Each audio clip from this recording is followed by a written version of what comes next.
Hello and welcome back to this week's episode of In the Stress of Podcast, where I talk about nonsense in the comfort of my childhood bedroom. Welcome to this week's episode. This week I'm airing out my dirty laundry, but first of all, I need to talk about my beef with PacSun. I don't know if people shop there for real, because I shopped there and I know that one of my friends got a shirt from there at the mall one time, but I don't know if people really go there. But I do mostly online shopping. I shopped one time in person, but I do online. And so tell me why I ordered these cute pair of pants. And if you're watching the video version, I'm gonna put the pants right here in the frame. I ordered these cute pair of pants because I had got these shoes for Christmas, the Nikes behind me, and they're like white and they have like pink in them, right? Or like pinkish red. It's like a pink, it doesn't matter what color it is. Anyways, they're really cute. And so my sister got them for me for Christmas, and I wanted like some straight pants, like, you know, like that's the cut of the pants, not hetero, but like the cut of the pants. And I was like, oh, like, let me go and buy these pants because they're gonna look really cute with these shoes, and I can just build an outfit from those two things. Tell me why I ordered those January 1st, right? They were on clearance, they were on sale, 40% off, okay? 40% off sale, right? They were very affordable. They were like $45, $42, I don't know. Put it on my credit card because I don't have the money, right? Okay, boom. So I did that, and then like some time goes by, and it's January 7th, and they were like, oh, like, your order's not coming yet, but just you wait. It's on the way. And I was like, yes, slay queen. Mind you, this sale is they're cleaning out the stuff they had so that they can get the new shipments. Like, there's not going to be no more of these pants. Like, it's now or never on these pants. You're either getting them now or it's over. You're going to have to find a new pair of pants. So, I'm like, no worries. Like, they probably just had like a lot of people order. No big deal, girl. I can wait. So, because, I'm working on patience. So I went, and then I want to say like 2 days later, they emailed me and they were like, oh my gosh, get excited. Your shipment's on the way. And I was like, yes, like, I'm glad these pants are right here. And they had the little tracking information in there. And I was like, this is amazing. This is great. I go and click on the tracking, and it says the pre-shipping label has been printed. They're just waiting for the package. So 2 or 3 days go by, and I'm not getting any updates on this package's whereabouts. I'm like, where is this hoe? So I go and click on the tracking.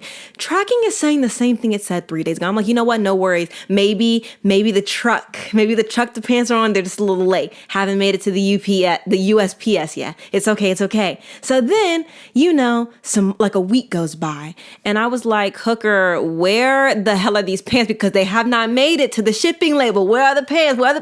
So I go to the customer service, and I'm talking to a little robot because you can never get anybody in person. And I also did an email, and I was like, hey, like, I gave them the timeline of what was going on, and they were like, give us 10 business days. And if you don't have them by last weekend, like last Friday, email us that Monday. So like this week's Monday. And I was like, okay, like annoyed, but I was like, you know what, girl? Okay. And I was like, this package is gone. Like, I know it's gone because it's been like a week and it never even made it to being labeled. Like, the package is gone. The pants aren't there. The pants don't exist. The pants aren't coming to me. And at this point, I'm like, we all know this. Like, it says the shipment, it didn't even make it to being labeled. So basically, the pants are missing. But you're still telling me, wait 10 business days and we'll get back to you. And I was like, you know what, girl, whatever.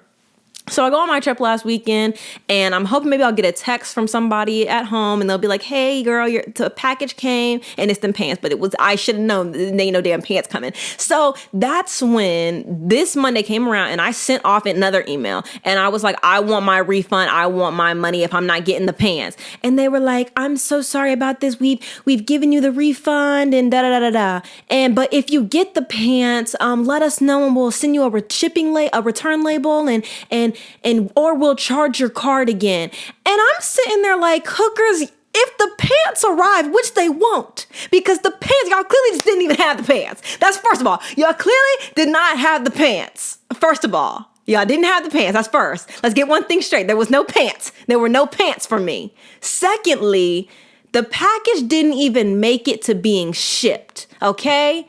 I'm not getting those pants. And even if I was to get those pants, if those pants arrived on my doorstep tomorrow at noon, I'm not saying anything to you. Those pants are mine off the string. Those pants are mine now because I've waited a month.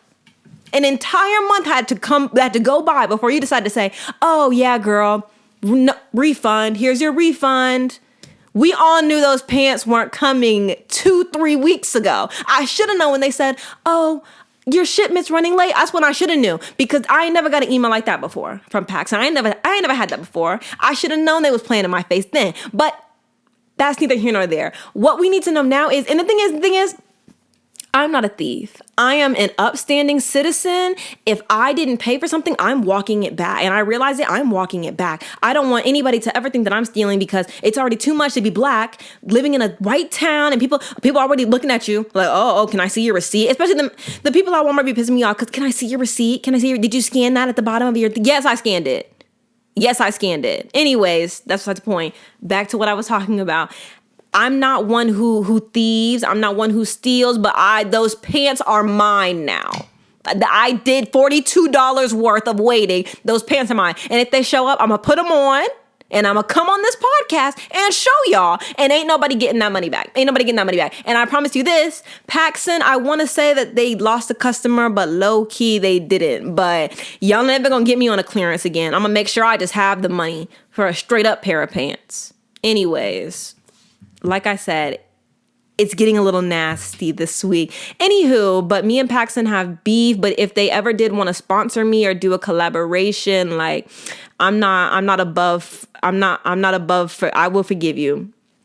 I would forgive you for that. Anyways, I'm actually really excited for the podcast this week because last week's episode was I was doing a lot of complaining, which I do on the podcast and have done for a couple of years, but I've never complained like in video format.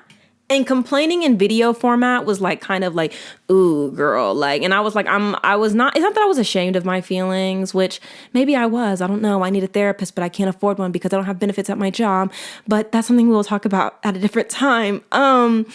I was like, dang, like I did a lot of complaining there. And then I was also went on that trip with my friends and I was kind of focused on that. And I didn't really I'll be honest, we were drinking and I wasn't really paying attention or caring too much about that. I wasn't really. And I was like, that episode was kind of a downer anyways and was a little vulnerable. And I was like, I don't really know if I want people who, if you just weren't subscribed and didn't know that it was there, then I wasn't saying anything about it. But this week, this is going to be the one this week. This is going to be the one.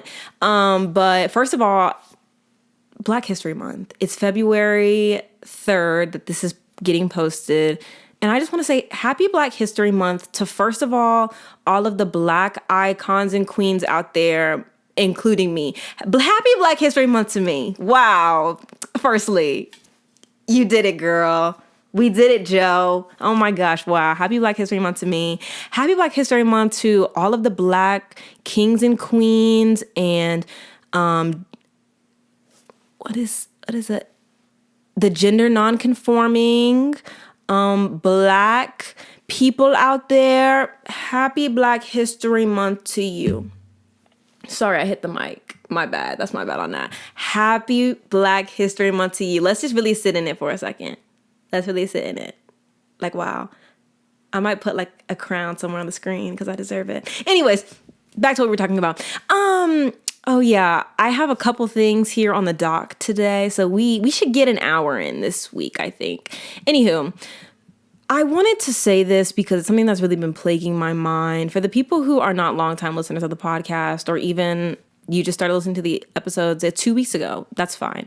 I work with kids and I work for a nonprofit and I work for like a program, absence education. Yep. Okay. And I will say this because it's something that's been plaguing my mind a little bit, and it's not something that I think should bother me, but it does. Sometimes those kids from work, they hurt my feelings a little bit. I'm not even gonna lie. Like, when people, and the thing is that when people would be on the internet, like saying, yeah, like kids can be so brutal sometimes, like, oh, whatever. I was like, girl, like, why you letting a little kid play you in your face like that? Like, girl, no, it could never be me, but it could really be anyone, for real. It really could, because sometimes those kids from work, they really hurt my feelings sometimes. Like, and I hate to say that. I really do. Like, I don't ever want it to be like, it's not like, oh, I go home and cry about it. Like, oh, I don't do that. Let's get one thing straight. It's never that. One thing it never is that. It's just like, sometimes, like, a lot of times it's like stuff that I did not need to know. Like, one of the kids, oh, Miss Tori, blah, blah, blah, was talking about you. And it's just like, firstly, why are you snitching? Like, why are you as a child going and snitching? That's first. Like, snitches get stitches. That's one. And I be telling them that. Why you gotta be a snitch? Like, see, because sometimes I be playing the radio. Like, I play iHeartRadio on the speakers there sometimes. And obviously the clean music, so I can't be playing that from my Spotify because it is explicit city in there, okay? And I was listening to the radio or whatever, and I put on like a hip hop station, I think. And like, sometimes depending on what the word is, they're not gonna bleep it. But like, they've literally heard the word. So like, I don't know why they're acting out. Not saying that like me letting the song play is the answer, but like also, I don't control the radio. Like, girl, I just naturally assume it's going to be clean. Like, and a lot of times, like I said, it is. It's just like sometimes they won't cut out ho or like something else. And one of them, like a couple of them came around to me and were like, oh my gosh, the song, it said a cuss word. It said a cuss word. Or like sometimes like they'll let damn slide on the radio. They cuss. And I'm like, first of all, why are y'all snitching? Like, I would never rob a bank with any of them kids. Mind you, I would never rob a bank with any child, actually. I would never rob a bank. But if I were to, it would be without any of those children. Because why are you going and telling people your business? Like, if a word slipped, be glad you got to hear it, okay? And keep pushing, keep moving about your day. But why are we snitching about that? Why are we doing that? Because when I was a kid, girl, it's shut up. It's oh my gosh, they said a bad word. And it's like, I'm going to shut up though, because it was little giggle kiki.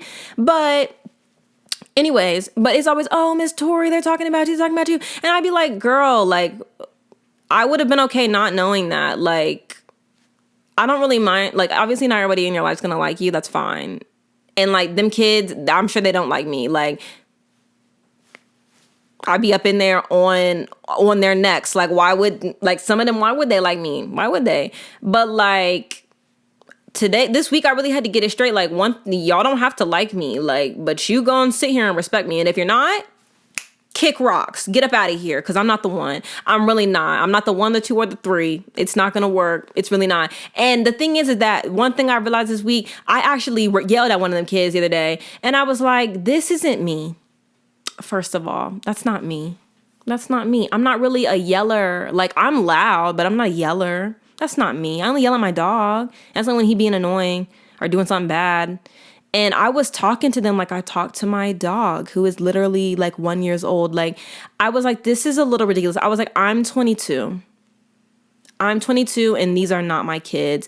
And it really clicked for me. I was like, I'm too young. I'm too young and hot to be this stressed about kids that aren't mine. Truthfully. And really, those kids be working my nerves. And like I said, and like I've said before in this podcast, I don't want kids right now. That's a decision I made. This job is my birth control, truly. And I don't want kids right now, which is why I don't have any. And it's also like, I don't know if working with kids is for me. Not this age group. I feel like I could do high schoolers. I could yap it up with like 8th graders, high school level people, but elementary and middle school, girl, we're bumping heads bad. Cause sometimes it's like, why are you talking while I'm talking? That's besides the point. This went on a little long. Sorry for the clap for the audio listeners. I'm so sorry. I didn't mean to clap that loud, but them kids be on my nerves and they be hurting my feelings sometimes. And again, it's just like, why would I need to know that? If somebody was talking about me, I don't really need to know that. Like, because what am I going to do? I'm 22. I'm not going to go and what am I going to do? Like, exactly what I do? Like, stop talking about me? Like, girl, it's not that serious. But like, I don't want to know that. If you really, high key, if one of the kids can say it to my face, okay, it's up then. It's up. But not bold enough to do that, I see. So one of them tried to call me ugly one day, and I was like, girl,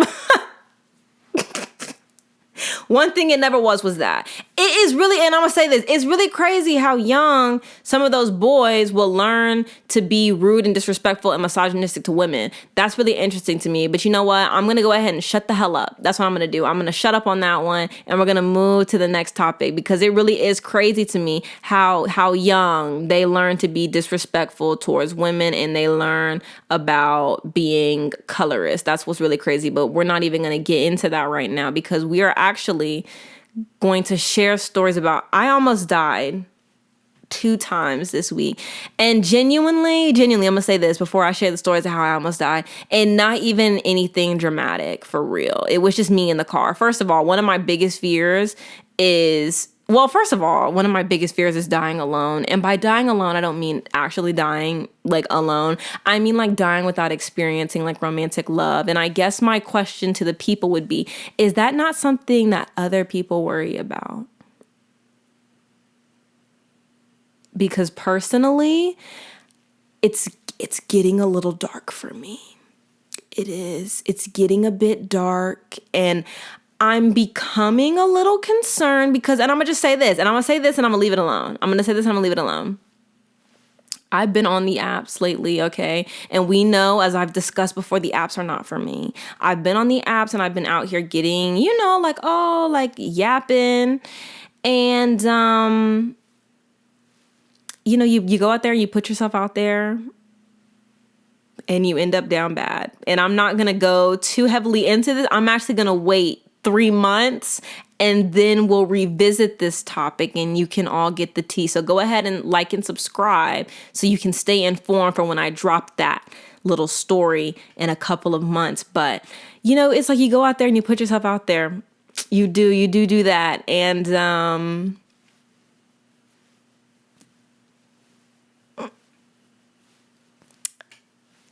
that's all I'm going to say there. That's all I'm going to say about that. Anyways, but I have that fear of like never experiencing romantic love, because it really has not happened yet, and it's not looking good for me. It's really not. But like, while I have that fear, and that's like my number one, my number 2 is dying in transportation.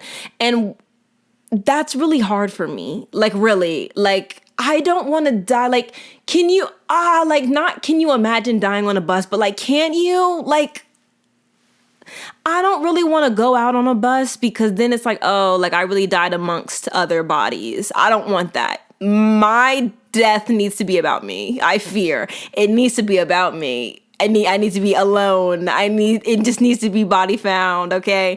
But also, I don't want to die in a car. Like, I don't want to die in a car. I don't want to get in a car accident. I don't want to die. God forbid I die on a plane. My God.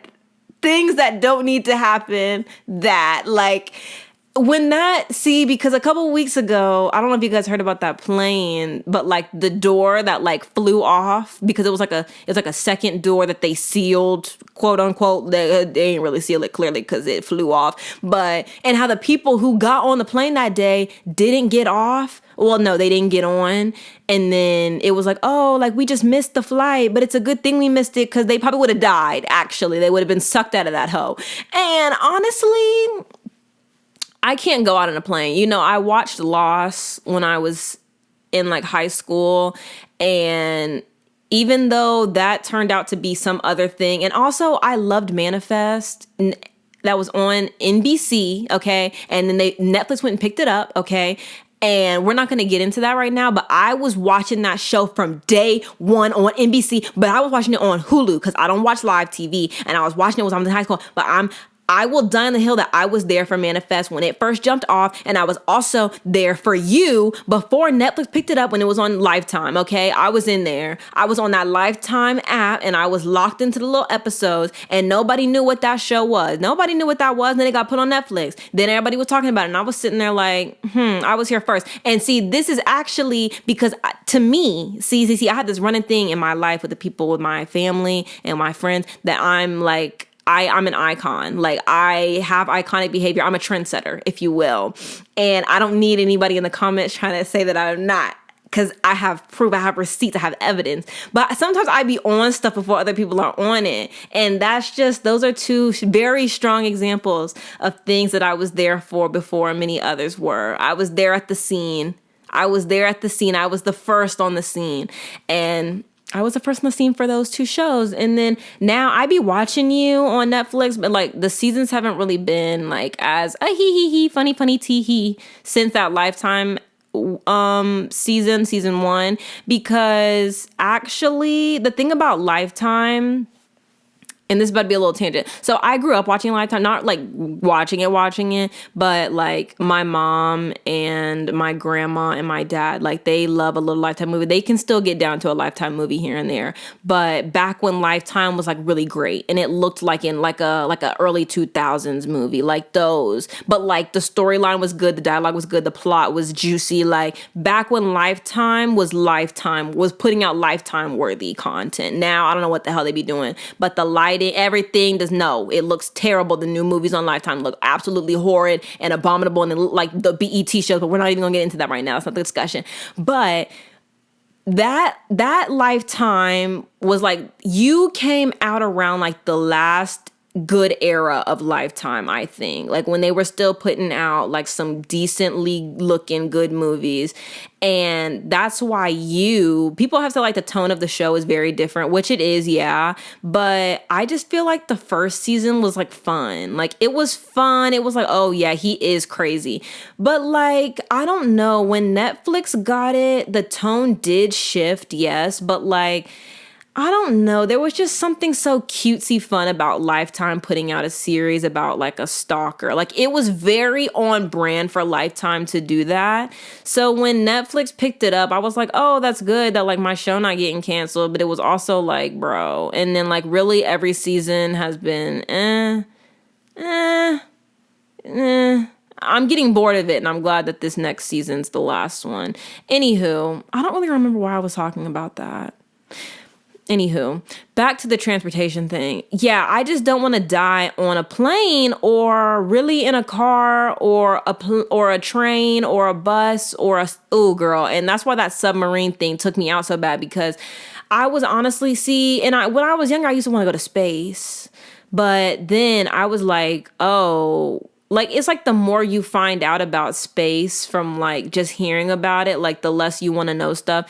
I'm a firm believer that humans need to stay where they belong. Like, girl, we was on this earth and I'm going to stay right here. I'm going to stay firmly planted. If I have to go with it, with the earth, I'll go with it, girl. I'm not going to Mars. I'm not going to the moon. I'm not going to space. Like, in theory, it sounds like a cutesy idea, but no. And like, I like it in theory. Like, I rewatched Interstellar the other day, which lovely, great movie. I love Anne Hathaway, Matthew McConaughey, handsome man, very handsome man. And I love like listening to like very dumbed down concepts of light years and galaxies and space time and stuff like that. But girl, when I saw, I'm sorry. Like, you watch Interstellar and you're just like, wow, like that man really missed his daughter's life playing around on other planets, trying to save the world and stuff. And like, I get it. Like, it felt like the mission was bigger, but I just can't. Like, once I really found out, like, bro, there's no sound in space. Nobody's going to hear you scream. Your head is literally going to explode if there's a leak in your mouth. Like, you're going to die. And I was like, that's not for me. That's not for me. I don't need to be up there. If I was meant to be up there, I would be able to breathe up there. And I can't. And technology be failing you. So I'm going to tap out on that one. And so that's where that submarine thing that happened a couple months ago took me out, because another place I don't play is the ocean. And I like the beach and everything. And I love a little boogie board moment on the beach. But I'm not going to lie, there was one time that tide was strong as hell. And I'm not going to say that I was in a rip tide, because I don't think I would have been able to get out of it if I was really in a rip tide. But the tide was pushing me back, girl. It was pushing me back. I think I was just like chilling on my little boogie board. And I was just hanging out, and then I went to look up at like the shore where my parents were. And I looked up and they were mad far. I was like, why they look like little tiny ants? I was like, girl. And I started looking around me, and there was like 2 people behind me, or like 2 or 3 or 4 people behind me who had also been like pushed out as we were like just like, you know, in the water. And I was like, oh girl, I saw my parents were far away. I said, girl, let me get up out of here. Let me get up out of here. Let me go. And I haven't been back in the ocean since. Like, it is because my mom don't be wanting to go to the beach like that no more when we go to vacation. But it's also like, girl, like, that ocean don't play. Like, and really, I remember when I was younger, and you know, like, I was a TV girl, like, bad. Like, like, my punishment when I was growing up, if I did something bad, it was gonna be my dad took the cord of the cable thing out of the wall, because there was one time where there was times when he would just like unscrew it. Like, I don't know what you call that thing, but like the little cable cord that's like attached to the box, he would unscrew it, but then we would know how to put it back in there. Like, it wasn't rocket science. So like, and then he would find out that we knew how to do it, so he would just take the cord. And yeah, but that's how I would get punished. But anyways, when I would come home all the time, it was always I was gonna be watching TV. So I would turn the TV on, and I would like, sometimes I would fall asleep on the remote, or like I would like be trying to see what was on, like, you know, channel surfing. And I would like come across a little science channel or something, and it would be, or like the History Channel or something like that. You know how the History Channel just be having conspiracy stuff on there sometimes. And so the little triangle, what is it called? I don't remember what it's called, but it's that little Bermuda Triangle. The girl, I was gonna be locked in on a beautiful. There was this one. I woke up from a nap, right, and there was a Bermuda Triangle like movie. It wasn't a movie, it was like a documentary thing, series or whatever that was on. And they were talking about how some people had, and it would be like people who had been out, or like new people who had gone out there to like fly, and like they would like disappear for some time, or like they wouldn't get any radio, or like they would come across a big storm, or it would be like people who were like on ships who would go through the Bermuda Triangle, and they would lose time and like stuff like that. And so low key, when I was younger, I was so afraid. Like, I did not, like, we didn't fly like that, but I was always afraid to get on planes, because I was like, oh my gosh, are we going to go through the Bermuda Triangle? Like, oh my God, we might die. Like, wow, the Bermuda Triangle. And then high key with the whole Amelia Earhart thing that's been going on the past few days, like the new news that like, she had been sending distress signals from an island, but apparently the Coast Guard or the Marines, I don't know, people weren't hearing the messages, and she could only go out there when the tide was low to send messages from the plane and the battery. Girl, I don't know nothing about that, but I just remember hearing about Amelia Earhart because we would learn about her in school, and they'd be like, oh, she was the first woman to try and travel around the world, but she's gone and we don't know where she went, and big mystery. And I was always like, girl, where is that woman at? Like, where is that lady? I was like, where did that lady go? And honestly, something's real fishy about that, because I was seeing a TikTok earlier, and they were talking about how some people had heard Miss Girl's distress signals or her messages on the radio. And I'm like, so why didn't nobody go and help that girl? Why ain't nobody gonna help that girl? I don't like that. I don't think I like that. I don't think I like that at all. But that was another thing. I was like, girl, I need to mind my damn business. And truthfully, that other plane, I don't know if you guys remember, like a couple years ago, there was a plane, and I don't remember, I think it was leaving Thailand or something, somewhere from like Asia. Or like, it was really more so like the Pacific Islands, I think. I don't know. But they were leaving, and like the plane like disappeared, right? And so it ended up being like it crashed in the ocean, but like nobody ever saw the plane go down. Like, they don't know where it was, like, and it was missing. And I think that like a piece of it like resurfaced a couple months after the crash, but they had been looking for the black box. They were waiting for the black box ping, and it was a huge story. And I was like, girl, where the hell did that plane go? How did nobody see that? And I don't like that. I don't like that. So like I said, the submarine thing really tripped me out because I know from those different stories about the Bermuda Triangle and losing time and space and water, and really when I found out about that Marianas Trench, and when I found out that we don't even know what's down there, and once I found out that light don't even get all the way to the bottom of the ocean, I was like, I don't need to be there. I don't need to be there. And those people who go down there, and I really got into this during the submarine thing, the people that go down there and live there for like a month, and their job is to like work on like the pipelines or some shit down there. Girl, I was honestly like, and they were like, yeah, you see some really scary stuff down there. And you can't even really see. And I was watching or like listening to some of the stories that the people were talking about. And I was like, my place is right here on this land. That's what it is. My place is right here on the soil and the dirt and the Georgia red clay. My place is right here. I don't need to be in that water. I don't need to be in a submarine. I don't need to be. And really, actually, when I really found out water was not for me was, I think when I found out that scuba divers can die or like, and some have died from like, or even like some of those people who go and just like dive, but like without the scuba gear, and they die because of the pressure imbalance on the way up. I was honestly like, yeah, leave me the fuck out of that. Leave me out of that. Like once I found out real swimmers be dying in the water, I was like, girl, that is not for me. It's not. It's just not for me.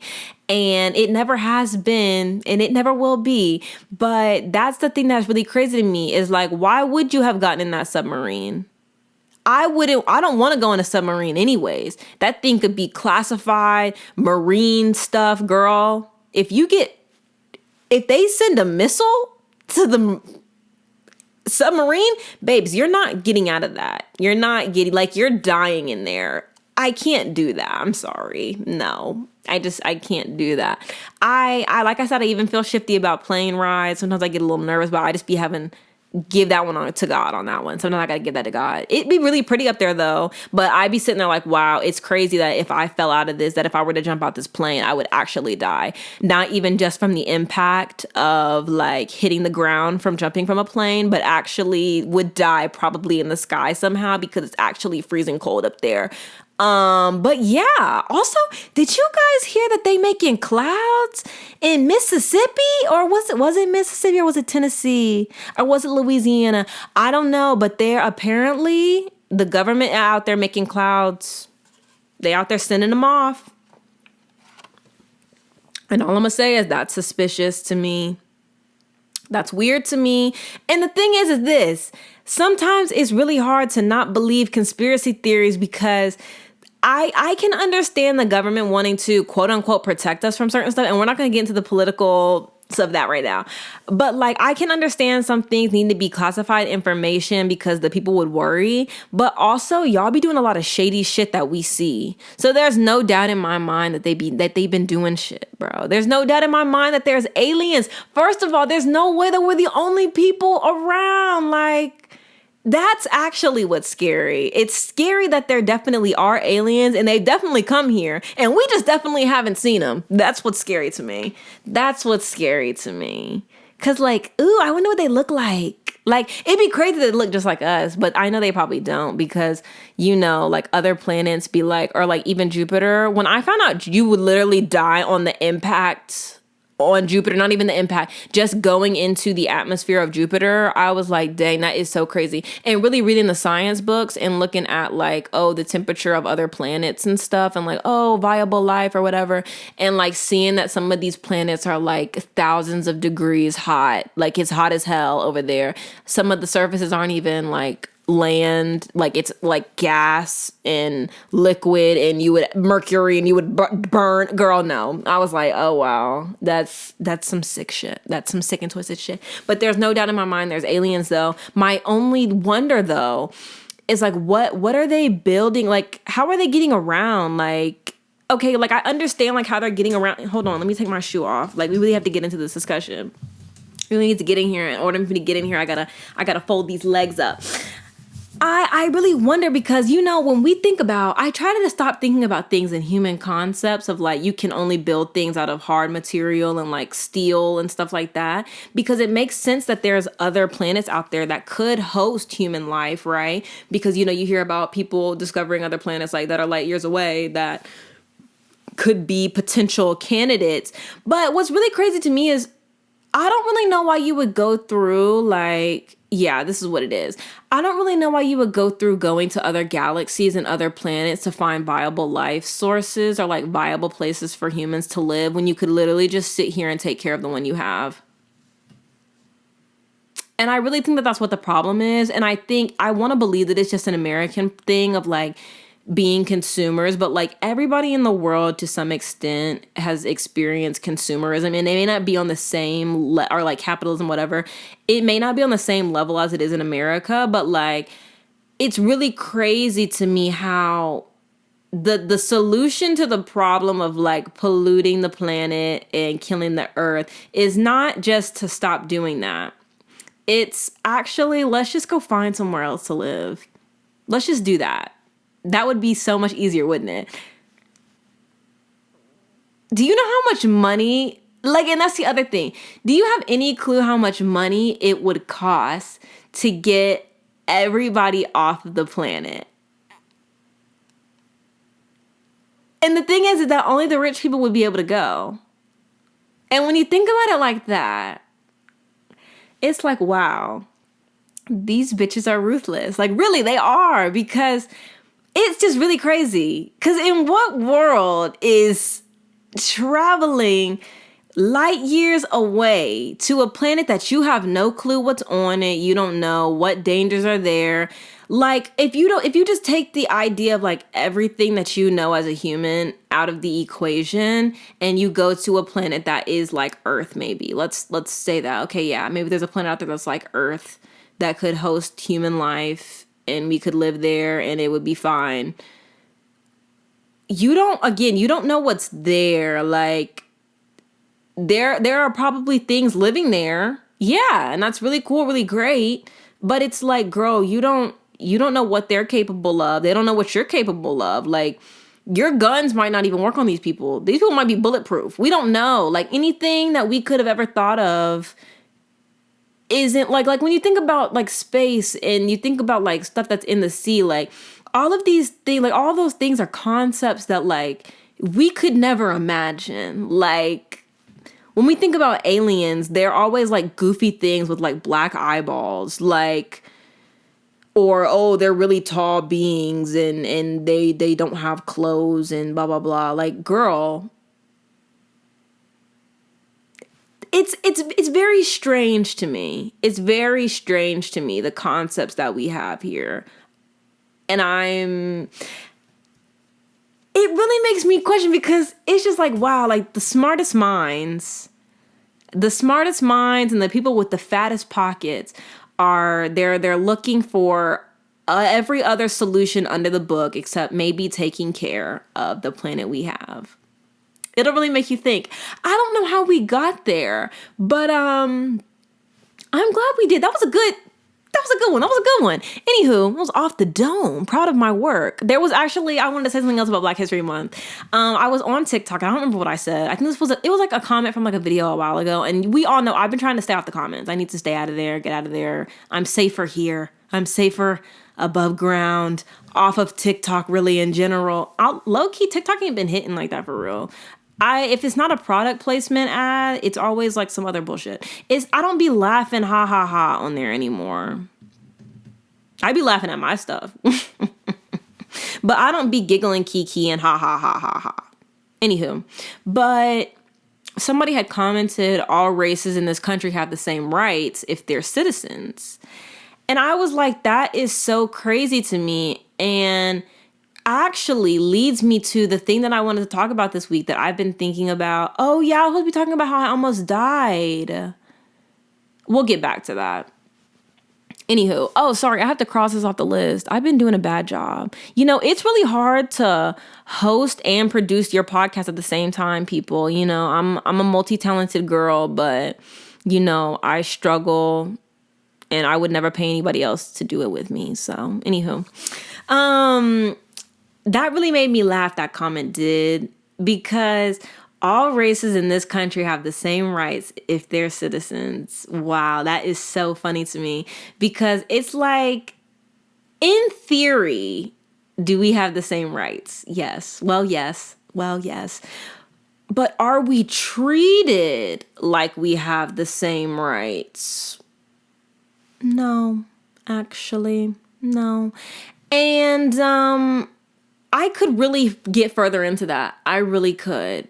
But instead, what I'm going to do is, this is an excellent segue to talk about the cycle of poverty. And I was going to have visual aids, and maybe I will. Maybe I'll put a little PowerPoint, or I'll add some pictures over in the corners, the sides, so you guys can really see what I'm talking about here. But I have an email.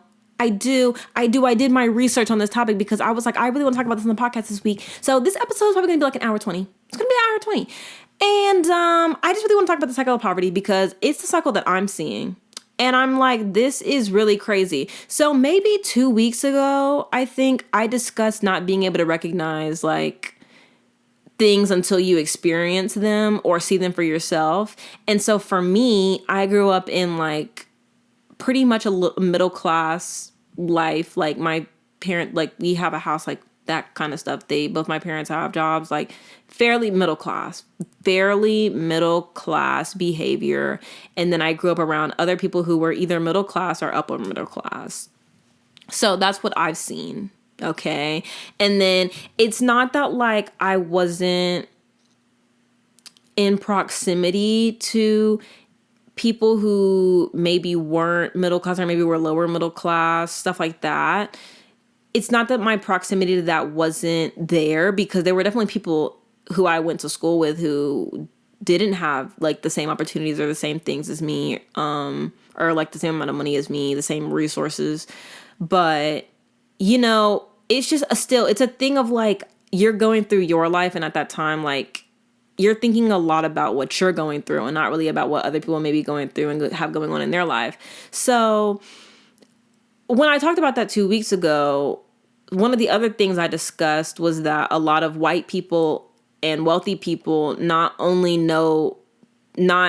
don't really know what it's like to struggle in the same ways as people who are minorities, or they're not fully able to understand what it's like to be stigmatized and wouldn't be able to handle it if they were in that same situation. So like the way that transgender people are treated in this country, the way that like minorities are treated. When I think about minority, I think about mostly like immigrants, like the way that immigrants are treated, namely not even just immigrants. I think it's really fair to say, yes, immigrants, but I feel like a lot of people who come from Central America or South America definitely experience a lot of are very stigmatized, as well as like Black people and minorities. But again, like it's also different in varying degrees of depending where you live or how you sound, how you grew up, like your education level, stuff like that obviously plays a role in like how people speak about you and how they speak to you and how they treat you.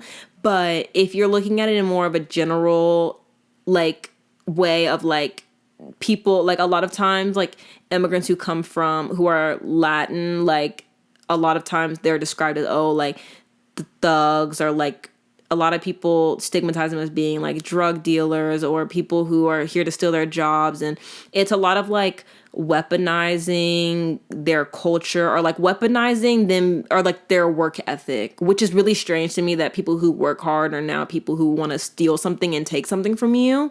Very strange to me how that's like such a big leap. But I feel like a lot of times white people, wealthy people, people in power like to weaponize people because they're different so that they can keep you on their side. And so like it's like they're always kind of trying to find, all of those people are trying to stay in power. So they're trying to find a way to leverage that power against other people. So it's always about, as a Black person or as Black people, it's always about how can we keep them down, or how can we like keep a gap available so that they can't get to where we're at. Because again, like I've said before, like, why would people who have more than you want you to be on their level?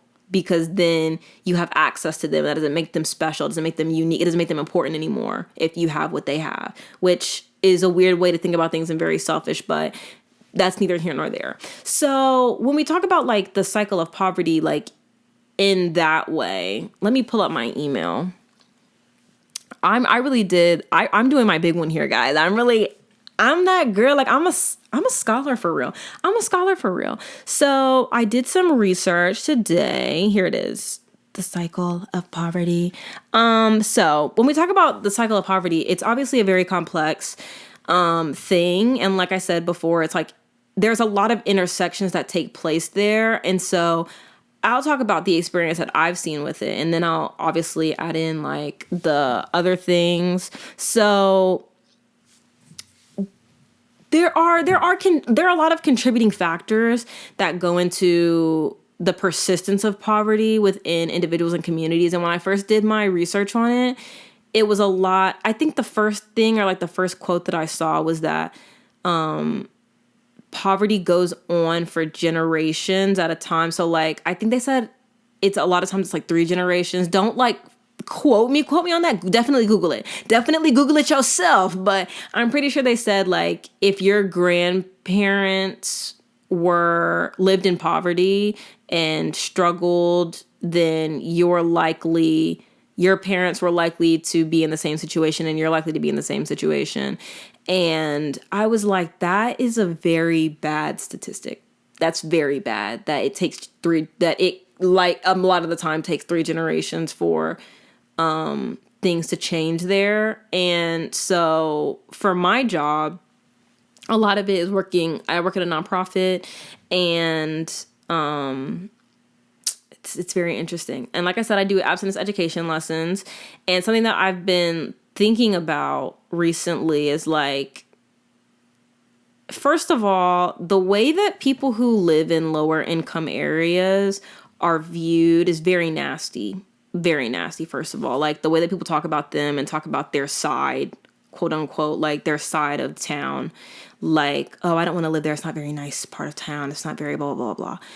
And I think that's such a misconception, because it may be that I'm Black. I don't know. Because I don't know what it's like to be white. So like, I really wouldn't know what that's like to walk around the communities or whatever. But when I walk around like the community that the center that I work at's in, like people are very nice. They're very kind. Like, I think people like to, again, like weaponize the fact that because people don't have much, that they can't be more than that. Like just because somebody doesn't. And it's very weird to me, because you're supposed to learn that like, just because somebody doesn't have the same things that you have, doesn't have the same opportunities that you have, doesn't make them less. Or like, just because somebody didn't grow up the same way that you did, doesn't make them any less of a person. Or like, it's just very weird to me how people speak about them. But these are very nice people. Like, they always wave. And again, I don't know if that's just like a Black thing. I grew up in like, when I would go visit my grandma in like South Georgia, it's a small town. Everybody knows each other for the most part. And even like where I live, like people do that. I don't know if that's like a Southern hospitality thing. I don't know. But like people are always waving. Like, you know, like you'll pass them like by the street. And like, I live in a very white area, but if people see you pass, like see your car passing and they're out walking or something, they'll like wave at you. Or if you see each other, like, I don't know, at the park or at the track, you'll be kind of like a hi, you know. Or if you like hold the door open for somebody at the gas station, you know, like you'll get a little smile, like a head nod, like hi, thank you, or something like that. Like, I'm thinking these are very common things. So like, you know, I go to quote unquote that part of town and I work there, and the people are nice. Like, I think it's very different for me because, like I said, I've grown up in a predominantly white area. So I'm used to, I guess, the things around me being kept up. Like, yeah, upkept very well. So, you know, when I go out and I leave my house, it's like 10 to 15 minutes before I see like buildings outside of houses or gas stations. and they look very nice. Like, you rarely see like just trash and litter and junk on the streets. Like, you will, but like it's not like a lot to the point that you're like, oh, you can visibly see that. The houses are nice for the most part, 2, 3, 4-story houses, like stuff like that. And so when I went to the center, I was kind of like, oh, I've never really been like in a place like this before. And like, that's more of like okay, yeah, like checking myself on that, like checking myself on like, this is a new experience for me. I've never seen this before. I've never experienced this before in this way. So, you go and you see that. And then I go to work and like, there are stores very close to these places, but a lot of them are like, if they're not convenience stores, they're Dollar Generals. And obviously you see a lot of Dollar Generals, but I've heard of like a lot of Dollar Generals being in like food deserts, but I just never thought it would look the way that it does. There are a lot of Dollar Generals around. There really are. And it's really crazy. And the stuff is higher price, yes. And I'm glad that they have to sell like produce and like, options outside of just processed and fast foods. I'm glad that they have to do that now. But it's just, like I said, it just looks different. They're living differently. Like, there's a sense of community there. Yes. But the culture of like, sometimes I listen to conversations that are being had, and it's like, sometimes it doesn't feel like the kids are being able to be kids anymore. And I feel like that's a broader conversation than just like talking about the cycle of poverty. But they're not really being things for like young kids. Like, they're being Coco Melon, and then there's Pound Town Part 2. There's not a lot of like teenage stuff. Like, there's not a lot of teen girly stuff for people to get into anymore. It's like immediately you jump into like late teenager, early adulthood stuff. And so I think for me, learning, like, I'm teaching this abstinence lesson, right? And then I've had people tell me like, oh, people who have done the program before, they've gotten pregnant while taking the program. And I'm like, oh, that's not really, that's strange. Not strange, but it is. And so I've been thinking about it a lot.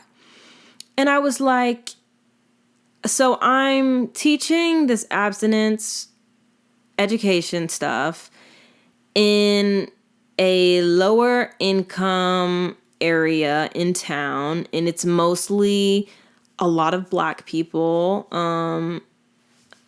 There are some like Latin people, Hispanic people, and then there are obviously like some white people sprinkled in there. But I'm like, this is confusing to me because I'm supposed to be teaching abstinence, and I'm supposed to be teaching about setting goals and blah, blah, blah, and all these things. And one, there's the problem of knowing who comes, a lot of people not understanding the content that I'm teaching. So there's that problem. So that's that limited access to education a little bit. There's that, and that's a big factor in the cycle of poverty, that lack of access to quality education. And really, that's really where the problem starts in a way. Yeah. And I think what's confusing, because there are these schools around, and they're a big deal. The schools are a big deal, and it seems like a good school. It seems like a great school, actually. And, I ask these kids what they're learning. I ask their kids about the day. And I don't know. We already know the education system is messed up. But if you don't have the knowledge of like acquiring skills from school that help you get job opportunities, there are limitations there that can lead to lower earning potential and economic mobility, right? So essentially, if you're not doing well in school at a young age, you're going to struggle to get the skills and the knowledge that you need for a better job opportunity. And if you can't find a good job, then, or you're not qualified for the jobs, then that's when you end up with economic inequality. And a society with high levels of economic inequality may have limited upward mobility opportunities for individuals in lower income brackets, making it challenging for them to break out of poverty. So to really dumb that down, if you're not going to school, if you're not getting your high school diploma, if you're not getting your GED, and if you don't maybe go to college, I'm not saying you have to go to college, but if you're already kind of living in poverty and you don't get the education or the skills that you need, it's going to be a lot harder for you to break out of the lower income bracket. And so then with that, we have the unemployment and underemployment issue where there are limited job opportunities that have fair wage and offer benefits that can contribute to the community, or like that can contribute to getting you out of that situation. Like unemployment or underemployment makes it difficult for individuals to meet their basic needs. So if you're not getting paid a fair wage and you're not getting benefits, it's like, how are you supposed to take care of your kids? How are you supposed to pay for your bills? How are you supposed to pay for your house, your rent, whatever? How are you supposed to pay for groceries, keep food on the table? Like, how is that supposed to work? And if your job isn't offering you fair wage or benefits, then we have a health come disparity. And if there's a health come disparity, then you're going to have poor health. Like maybe you can't go to the dentist. Like it's just constant limited access to healthcare. And that impacts an individual's ability to work and earn a stable income. And if you can't work and you don't have a stable income, then yeah, you're going to struggle to put food on the table, have clothes, pay your rent, do all of these things. And like health issues can eventually lead to medical expenses. And if you have medical expenses and you are barely getting a fair wage, what are we supposed to do here? Like, what are we supposed to do here? So then we have the housing insecurity, which is really just a lack of affordable and stable housing. And you can see that. I said definitely see it in my area. I want to move out and have a house and all of the things because that's what I've seen. Like that's what I've grown up thinking that I'm supposed to have. But it's really hard if you can't maintain like stable employment and education for your kids, like, and there's no affordable housing. And if you do find affordable housing, it's not stable. It's not somewhere that you want to live necessarily, or maybe you don't like the school. Like the schools aren't well in that area. Like, I don't know. The fact that houses are up to like $400,000, $500,000, and $600,000, who can afford that? Like, if you're already struggling, it's really hard to find a house that you can afford and pay for. And on top of that, it look nice and be in a decent area. So moving on, we now have our sixth thing, which is discrimination and systemic bias, which obviously discrimination is based on like many factors like faith, race, religion, socioeconomic status, gender, ethnicity, and that can limit opportunities for certain people. So really what we're talking about here is more like, think of the, oh my gosh, what was that thing? I can't think of what it was. It was like, when people not had to hire, but like, it was like that diversity thing that they just said, in the Supreme Court that they ruled against and said that they can't have that anymore. And it was supposed to be making sure that, minorities were getting equal opportunity to, be in different places, like being at, Ivy League schools or being in, big corporate companies, and just trying to make sure that people are getting equal opportunity. So, that's gone now. So the discrimination and systemic bias allegations are still ringing true in American culture. So then we have the limited access to financial resources. So lack of access to banking services, credit, and financial education can hinder individuals from building savings, accessing loans, or investing in opportunities that could help break the cycle of poverty. Then we have the generational transmission. That was a big word. That was a big one. But that's just basically poverty can be passed down from one generation to the next. Like I said, a lot of times, like if your grandparents were living in poverty, it's likely that your parents were and that you will be too.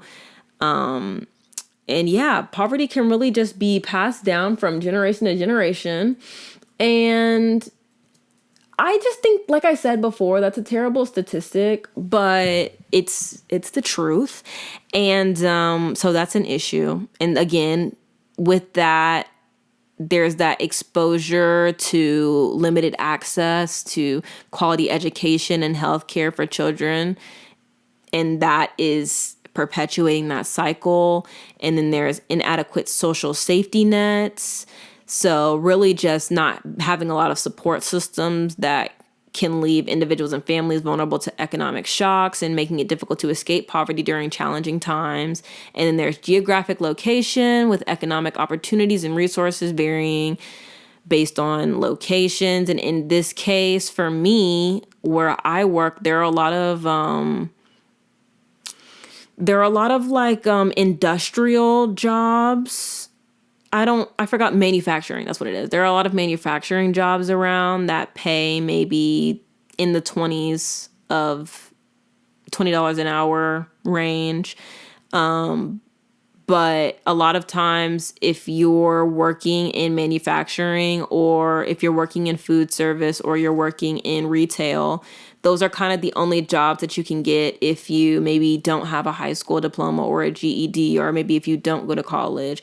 And again, it's really hard to get job opportunities, even for people who do have bachelor degrees now, because a lot of companies are laying off people, or with AI now, I think a lot of jobs are being cut off and stuff. And then even with the jobs that are open, you need like a lot of experience to even get an interview. And that's what I've been struggling with because I want a full-time job. Like obviously, like for part-time, not going to keep working for me because I need money. I need real money. But it's like I go and look around to look at jobs to apply for, and a lot of them are like, oh, you need 7+ years of experience, you need this, you need 3+ years of experience. And it's like, girl, I just graduated. I don't know what you're expecting. I don't know what you want, but I don't have it. I don't have that. So there's that. And then there's the last one, cyclical nature of debt. The accumulation of debt, oftentimes due to high interest rates or predatory lending practices, can create a cycle of financial instability that is challenging to break. So for me, I think when I am thinking about the cycle of poverty, or the version of it that I'm seeing, there are some of those things that are involved in it, if not all of them in some way. But the things that I see are, a lot of times it's younger women getting pregnant in like high school. And, once you have a kid, it's hard to do the things that you plan to do unless you've grown up in a family with money. And you can afford to have childcare for your kid when you're at work or when you go to school or something, which is not a luxury that everybody has unless you have like people who are just helping you out in a really great community. You can still do all these things. And I'm not saying that if you are a young person who is pregnant, you're a teenager who got pregnant or something, that you can't do these things. Like you can't go and have a good career and all of the other things. I'm not saying that at all, but it does make it a lot more challenging to achieve those things. So if you do get pregnant at maybe 16, 17, and maybe you don't finish high school, now you don't have your diploma, and it's going to be a lot harder for you to find a job. And if it's hard for you to find a job, or if you eventually do find a job, again, a lot of times it's not a livable wage. And because it's not a livable wage, a lot of times, or if maybe it's even part-time. So now it's not a livable wage and you're not being offered benefits. So now if you have like a health issue with yourself or with your baby or something, you have no way to take care of that. Like, so then there's that. And then there's the once your kid gets old enough to go to school, maybe they struggle a little bit in school, or maybe they don't have access to the same levels of education as other people in their county or other people in their community or whatever. Maybe they just struggle. And a lot of times and I'm not saying this is everybody, but a lot of times when some people don't finish high school, don't get that diploma, don't get a GED, I think the value on education is like lessened in a way, and it's not always something that's like deemed as important.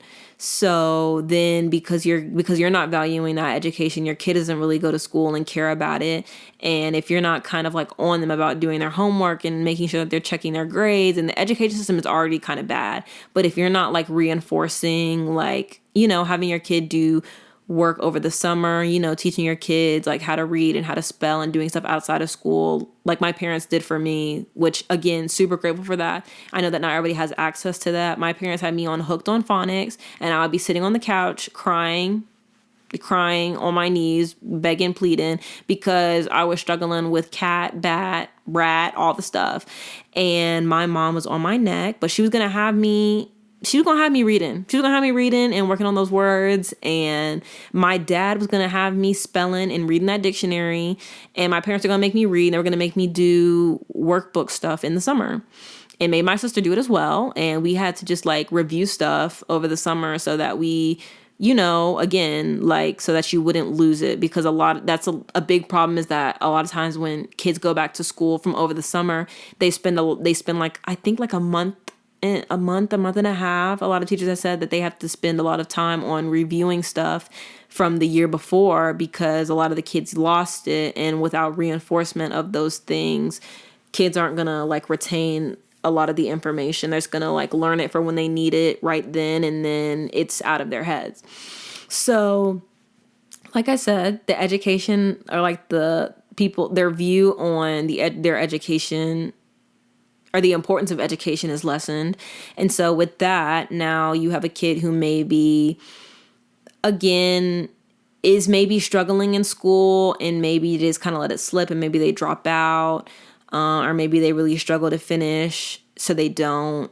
And maybe they do finish, but maybe their grades aren't good enough to go to college then, and a lot of other things can happen there. But maybe they don't end up going to college, and because education wasn't stressed about importance. And so then that cycle continues of maybe they didn't have a kid in high school. Maybe they didn't get pregnant, or maybe they finished high school. Maybe they didn't go to college. Maybe they did. Maybe they didn't finish college. And because a lot of times I think that I feel like it's easy to want to go to college, but if you're not like kind of set up with like having, and I'm not saying that it's not possible, it is, but if you're not set up with like a great community of people like who kind of encourage you, like college is a whole lot more than just going to school. College is going to school and then also having adult responsibilities.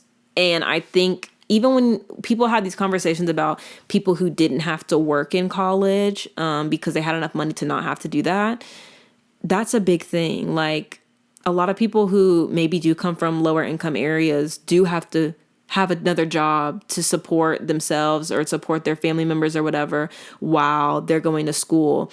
So being like a full-time student and going to college and also working is really rough. And if you're from a lower income like family, or maybe you just have to work, maybe you're just like middle class, but you're like, you just don't have money like that. Like we ain't have money like that to me not work. But yeah, when you don't have access to that, like it definitely makes it a little bit harder, because then it's like, yeah, I have to go to school, but also I have to go to work. I need this work. I have to go to work so I can pay for gas to get to school. I need to work so I have money to buy food, and buy clothes and to make it through life. So if you don't have access to those things, or maybe you just don't have the community around that, like I said, 4 years of your life, even if you're not full time, like going to college is a lot more than just going to school. And I wish that people would think about that more. I think my parents sometimes were like kind of annoying about that, because I would be like stressed about stuff and they'd be like, all you have to do is go to school. And it's like, girl, you have no clue what's going on. Like, it's going to school, but it's also like, you're also just like a young adult. Like, you have other responsibilities. You're literally probably thinking about the debt that you're going to be in after you graduate, the loans you're going to have to pay back. You're probably thinking about needing to work. You're probably thinking about really stressed about school. Yeah, a lot of time has to go to that. But you also have other things going on in your life. Like, life doesn't stop because you're trying to go to school to get a piece of paper so that you can join the workforce and be able to afford to live a life. Like, the life doesn't stop for that. Like, people still pass away. Like, you still go through, like, you still have arguments in like relationships. Maybe like you go through a breakup or something, or like, maybe somebody close to you gets sick. Like, all of these things are contributing like factors of like, and then on top of that, it's like you're in school, you're going to college. Like, college is a lot. It's very stressful. And a lot of times if you're not prepared for that, especially, and like I said, like, that's already hard enough to be an adult and have responsibilities and stuff and need to go to work and need to do all these things. And then on top of that, be going to college. But also, if you're struggling on a more basic level than anybody who you're going to school with, it's going to be 20 times harder for you to do well and finish that. And that's just honest. Like, if you're behind from an educational standpoint, it's not going to be easy for you to go to college. Like, a lot of college is like, oh, nobody's going to remind you. A lot of college is accountability. It's about like persevering through stuff. And if you struggle to read and write, you're going to have a really tough time in college.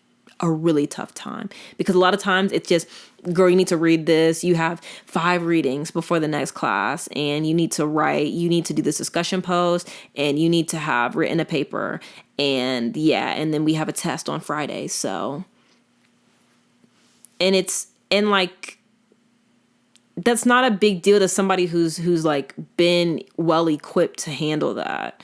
But to people who haven't had that opportunity of like, oh, getting help from their teacher to write a paper, that's not going to be as easy for them. And that really sucks to see. Like, it really sucks to see people who are young and have goals and ambitions and want to do big things and they have dreams, like it's really hard to sometimes see kids who are like, I want to be a doctor. I want to do this. I want to do that. And it's like, yeah, go out there and dream big. Like, there's nothing that you can't do. But also, I can't sit there and be the person to tell them that it's going to be a lot harder for you because of where you're at right now. Like, I'm not going to be the one to tell them that they're unfortunately not on the same level as a lot of other people in the area. Like, that really sucks to see that. Like, these are kids who deserve that, like, who deserve to have the opportunity to be great and deserve to have like access to resources for them to do that, but they don't have that. And like, I really wish so badly that I could do something about that. I really wish that so badly we could like break that cycle of poverty and things could end, but people are just so greedy. And a lot of people, like I said, like, unless you experience it and you see it firsthand, you don't even have to like experience it. But if you just see it and how it's affecting other people, it'll really make you care. And like I said, it really just sucks that breaking the cycle would mean a lot, and would take a lot that like 20 people couldn't fix alone. Like, this is like, it literally would take a village on this. Like, it would take, the parents need to buy into that idea, the kids need to buy into that idea, the resources and the people in power of the resources need to buy into that idea, that everybody around would have to buy into that idea. And a lot of people don't care about that, because a lot of people don't care about each other anymore. And I think that that really sucks. Like, really, that really sucks. I really wish that people cared about that. I wish that people cared about a lot of things. I wish people cared about the earth. I wish people cared about this, though, in particular. And so for me, I think it really sucks to be like, it really sucks to have my job and then to have people, to have like the kids that I'm teaching the stuff to not understand it and be able to comprehend it well. And then to also know that they're behind a bit and they have these dreams of doing these big things, and it's going to be a lot harder for them, not only because they're Black, but also because they don't have the same access to resources and opportunities as white kids or to people with money. And it really sucks. And I was just thinking, like, the other day, like, this cycle of poverty really hinges on the fact that young Black people or young kids, young minorities get pregnant at a young age. Like, the cycle literally hinges upon that. Because if you cut down on how many like teen pregnancies there are, a lot more people will be able to finish high school and maybe eventually be able to go to college, or potentially go to college, or have access to resources to help them figure out another path for their life. Because college isn't for everybody, obviously, but like, a lot of times people don't even know that that's not their only option. But it really sucks. It really sucks. But yeah, like I said, it really started off giving fulfilling job, and then, you see the things around you. And I think that sometimes in life you just have to learn that just showing up and being there for people is enough sometimes. And maybe these kids will look back on their time while I was working with them, and they'll look back on it and be happy that, they had somewhere to go after school, that they could just hang out and have fun a little bit, I guess. But it just really sucks to like see one of the root causes of the cycle and then not be able to do anything about it. And then also, when you do say something about it, people telling you they don't care, like, to your face, and having no problem with it. That really sucks. And just having people tell you that they don't care about Black kids. That's a really tough pill to swallow, but a pill that I have to swallow at this time in Black History Month. Yes. Anywho, I did really want to talk about that because it had been something that was very important to me, but also, something that's really funny to me. This is going to be like a big like shift. I don't know if you guys have heard about the Megan and Nicki thing.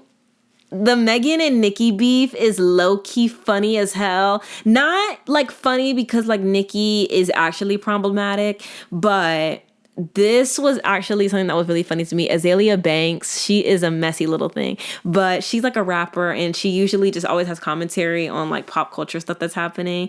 And anywho, so Megan Thee Stallion went and she released a song. Really, you should know this. Like, babe, you should know this. Megan Thee Stallion went and released a song, and then Nicki Minaj felt that that she caught a stray. Nicki felt that she had caught a stray, so she went and released a diss track, and it was called Bigfoot, and a lot of people didn't like it, thought it was mediocre. A lot of people thought it was trash. It was whack. Yeah, and it led to like the doxing of some influencers and some content creators, which is very nasty work. A lot of y'all are nasty humans out there. And now, they're about to catch a case, some of the people who were doxing these content creators, which is really great, I think, for the community. But Azealia Banks went and she was talking about why she thinks all this has been happening with the, conspiracies, allegations. And this was just so funny to me. So I'm going to play you guys this clip. Because there's something very fucking wrong with the butt. And I don't know what it is, but That is just so funny to me. There's something very wrong with the butt. I saw that clip the other day, and if you're locked into pop culture, I saw that clip the other day, and I have literally not been able to stop laughing ever since then. Like, that is such a funny sentence to say. But also, moreover, let me just say this. I said this on my TikTok the other day, and if you want to follow me, the username is on the screen somewhere. It's in the link tree in the link below.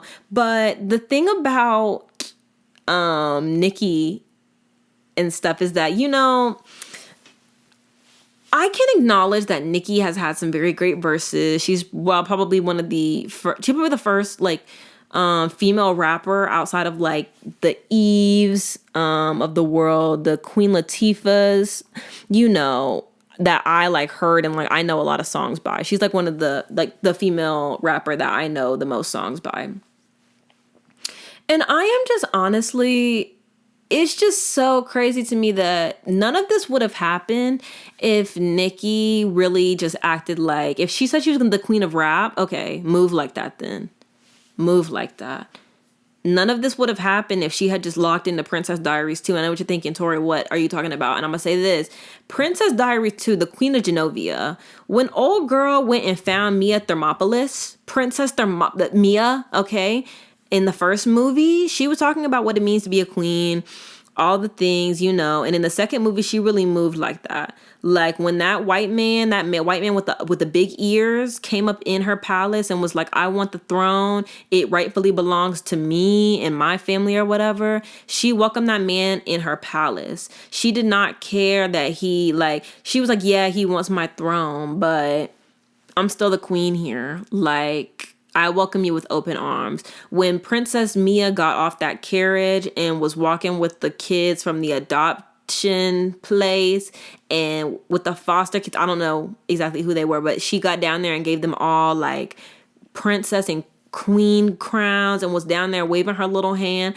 I was like, that is queen behavior right there. She is getting down there and she's with the people. You know what I'm saying? Had Nicki acted anything like that, had she just welcomed the new rap girls with open arms, had she welcomed the Megan, the Stallions, had she welcomed with open arms the Flo Millies, the Lottos, I'm blanking right now, but if she had welcomed some of them girls with open arms, we wouldn't know about her financial tea right now. We wouldn't know. She wouldn't be looking crazy right now. We wouldn't know that. Like, would people have still been talking about her marrying a sex offender and having pedophiles and predators in her family? Well, maybe yes.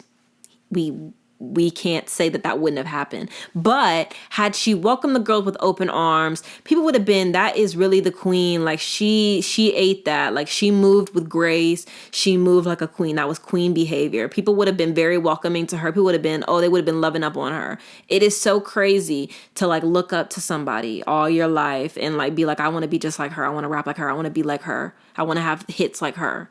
And then they get up to the point and they meet you and you're acting nasty towards them and you always have something bad to say about them. You're texting about them. You're tweeting about them. You're doing all these things. You're always shading them. That's not queen behavior. That's not queen behavior. I think of it like this. Queen Elizabeth, the late Queen Elizabeth, she had allegations on her family's name. Her son's name, okay? She had allegations on her family's names.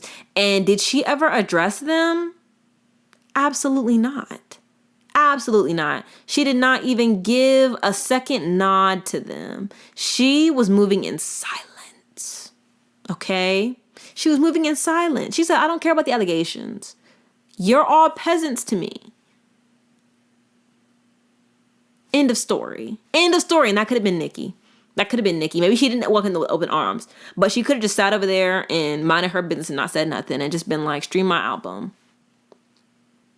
She really fumbled a bag on this. She's lost a lot of fans because I like Nicki, but like it's already been weird, nasty behavior even back when she was tweeting about her husband, the woman who literally said he did what he did to her. And he was charged, like went to jail for that. And she was on the internet, like calling her a liar and stuff. Like that was weird. That was very weird to me. I didn't like that. I thought it was very weird behavior. And then she's done other questionable stuff, but like this right here, girl, you're talking about that woman's family who's passed away. Like, you're not seeing the pearly gates off that. I'm sorry, I fear. You're not seeing the pearly gates. Anywho, I was going to talk about how I almost died, but we have other things to discuss. Lastly, lately I've been trying to believe that good things can happen to me, but like actually really believe it. And low key, it's really hard to believe that sometimes because like, I'm not gonna lie. There was one day, that day that I almost died those 2 times before I got home in the car, biggest fear. I was having a really rough day that day, and I was like, wow, things I didn't need that. But also, while I'm here and talking about that, I be wanting to believe that good things can happen to me, even though like not a ton of great things happen to me in a row or like that often. I try to be gracious and like have gratitude for like the good things in life that I do have, like my family being healthy and, me having a job and stuff like that. And like being able to like do the things that I'm passionate about, like this podcast and making content on the internet. Like I've been doing that since like I was in like high school. I've been making like videos. I've been doing YouTube or something of the sort. And I'm like, wow, super grateful for that. And, you want to think that at some point, like, that work will pay off and things will get better. But sometimes it takes a while to see the results of things that you're putting in hard work for. And I think something that really got to me today and something I really didn't need because I was having a rough day today anyways, because of those dating apps. I was having a really rough day. And again, my personal life, which my parents don't know about because I don't tell them everything that I'm going through, obviously, because who would and why would I? Especially after what they had said to me. Girl, we're going to get there in a second. But it's like, why would I share that? Because like somehow stuff always gets thrown back in my face. And what I really didn't like and what I really didn't need today, because I was already like emotionally like a little bit down. My team did win today, the Warriors, they did. That I just need to throw that in there. Anyways, but I went and I had like this opportunity come up on email and I was like, oh, like really excited about it because like it was something like related to like the stuff that I do, the content that I do, and it was kind of just being acknowledged or whatever. And I was excited about it. And my parents were kind of like dismissive about it. And sometimes it really sucks to like want or like to do stuff that you're proud of and stuff that you've worked hard for. Like I went to school to be like it's very random, but I went to school and I got a degree in media entrepreneurship. And so like the things that I'm supposed to be doing are very much media related, like business related, media related, whatever. And so like, this is one of the things that like comes up of like, oh, good jobs that would be for you, this. And I'm literally doing that. And it may not be like something that like I make money off of or whatever, but it's something that I enjoy doing and something I love. So like, it doesn't really matter to me like that for real. But it just kind of really sucks to like work hard at something and to have worked hard at something for like, I don't know what, that's like 6-7 years. And then like when you get something and you talk about it and you're excited about it, like other people are not really caring about it or believing in it. And it is like one thing to, I get like sometimes, and because you see it in like movies and like TV shows and stuff, and you hear people talk about it, like people just not believing in like your dreams and stuff. And like, it's fine. Like it's fine if other people don't believe in your dreams, it's like whatever. But sometimes it doesn't feel fine. It really doesn't. Like it really, like I said, it just kind of really sucks. Cause like, I just really want to make my parents happy and I really want to make them proud of me. And again, it is something that like the validation from them, I seek that less, but it does kind of suck like being excited about stuff and then not really being able to share it with people around you because they don't really necessarily believe in the things that you're doing because they're not able to like see like the growth of the things that you're doing. And I don't know, it just kind of sucks. And it felt very dismissive. And I'm not going to lie, I cried a little bit because, like I said, it was like not something that I needed today. And like, had it been a regular day, okay, whatever. But like, I was already like emotionally down, and I didn't really need to hear that. It just really, again, it kind of sucks to be the only person who believes in or like sees a vision of something that you want to do. And for the people out there who are maybe going through the same thing, or maybe are just like afraid of telling people the stuff that you're doing, that makes 100% sense to me, of being afraid to tell people about the stuff that you dream about and believe in. Because again, I feel like you have to be like very optimistic, and you have to be, I think you have to have like a strong mind to like have dreams that aren't like typical things that anybody would be proud of. Like when people say, oh, I'm going to be a doctor and I'm going to do this. I'm going to be a nurse. I'm going to do this. I'm going to be a lawyer and I'm going to change this. I'm going to do this. And it's really great and easy, like when to support people when they have dreams that seem realistic to you. And then there are people who have dreams like mine, where one day I hope to be working for myself. Like one day I hope to be making music and releasing it and doing stuff like that. One day I hope to like be able to make money off of content that I make, off of just like being creative and being funny and stuff like that. But because it's not something that, I don't know, maybe they've seen as a viable option, it doesn't exist and it doesn't count, and it just kind of sucks. It does. But everything's gonna be okay, I think. At least I like to tell myself that. Anything can happen in a year, so it's gonna be okay. Again, I'm really glad January is over. That was a rough month. That was a long month. It was a long, rough month. But this next month, again, hoping to be, to get out of my comfort zone some more, and really just keep believing in myself, keep doing what I need to do, keep showing up for me and doing this podcast. And so if you guys like this episode, feel free to leave a comment, like, subscribe. I always respond to comments because I'm always on my phone looking at them. So, yes. But yeah, if you want to follow me on TikTok, social media, anything like that, everything is linked in the link tree below in the description. I do want to thank you for listening. If you listened to this whole episode, it was long, but I feel really good about it. I only had to start it over 2 times, okay? So we ate this week on this, but I did wear a real shirt for you guys today. I took like a shower before now. I was actually feeling really tired, and I came home and I watched the game and fell asleep during the game because I was bored. It was actually a really boring game. And I watched the game, and then I took a nap, and then I woke up, ate a little sub, and then took a shower, bath, whatever, and then came on here and picked up my room a little so that it would look a little more presentable on camera than it did, and hopped on the mic and just started yapping. So yeah, I really needed like that energy boost of like the nap plus like the water. It wakes me up. Anywho, but yeah, again, thank you so much for listening. The episodes are always up, audio version at 7 a.m. on Saturday.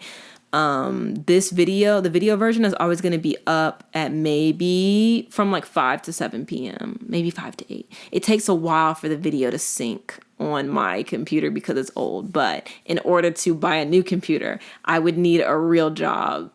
So yeah, somebody cross your fingers for me. Find me on LinkedIn actually, and connect me if you know somebody who knows somebody. Help a good sister out.